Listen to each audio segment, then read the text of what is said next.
Communication is pretty much what makes the world go round, right? And these days, more than ever, it's important that we listen intently and communicate clearly. Joining us today to tell us more about this is certified life coach Michele Landers. Good morning. Always good to see you. Good morning. Always good to be here. Trying to communicate clearly, and now, I've become very conscious of it. Very conscious. We've all heard about IQ, but what is the definition of EQ? Okay, EQ is your ability to emotionally understand yourself and other people. And the interesting thing was in 1964, EQ, emotional intelligence, not too much information about it. Later on, a lot of information. Now, in emotional, your EQ is what makes you a critical piece in making you a success, not IQ. All right, so why is EQ more important than IQ?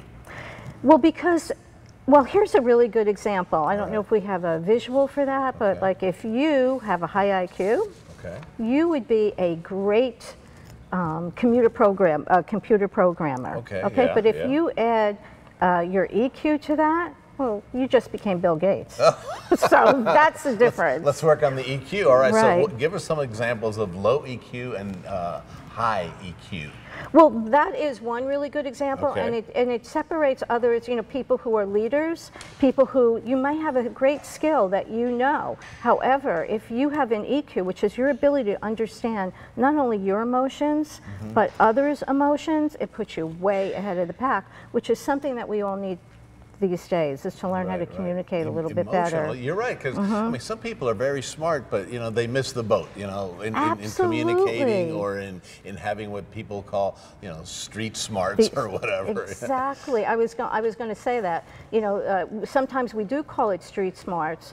However, I think it's a little more sophisticated than that. It's really understanding how other people operate. There's 4 key skills, if I can mention that. So number 1 is emotional awareness. Are you aware of your emotions and what you're feeling? Number 2 would be how you manage those emotions. What do you do? How do you manage all of your emotions, and do you understand them? Number 3 is social awareness. So when you walk in a room, and I bet you're really good at this, you can get the feel for the people in the room, what somebody is like, and that's really a critical skill. And then the 4th skill, which really ties it all together, is your relationship ability to manage those other skills that you have. Do you play well with others? That's really the bottom line. Very good. In our job, you have to be a quick assessor of a situation. Absolutely. And move quickly sometimes. So yes, that is a critical skill. It is. You develop it sometimes without even knowing it. You develop it, but that's true, because some people, I think, are born with that. They're just naturally born with that ability to read other people.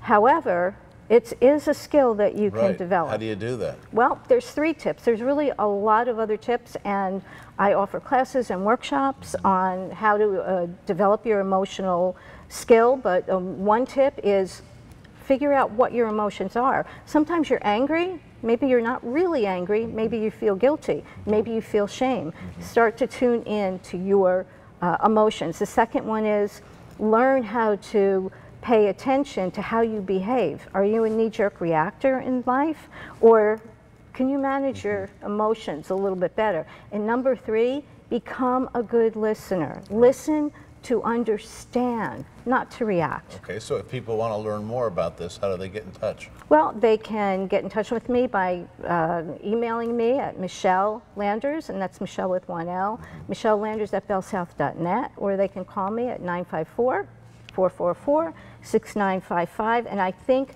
this is a skill that's important for everyone these days. I think you're right. Now, you're saying maybe that IQ gets you hired, EQ gets you promoted. Right, I like that. exactly. You become Bill Gates. You become Bill Gates, that's it. That's I'll stay aware difference. of that. Yeah, thanks for that tip. Thanks, Michele. Always good to see you. Oh, so great to see you too, John. Let's go.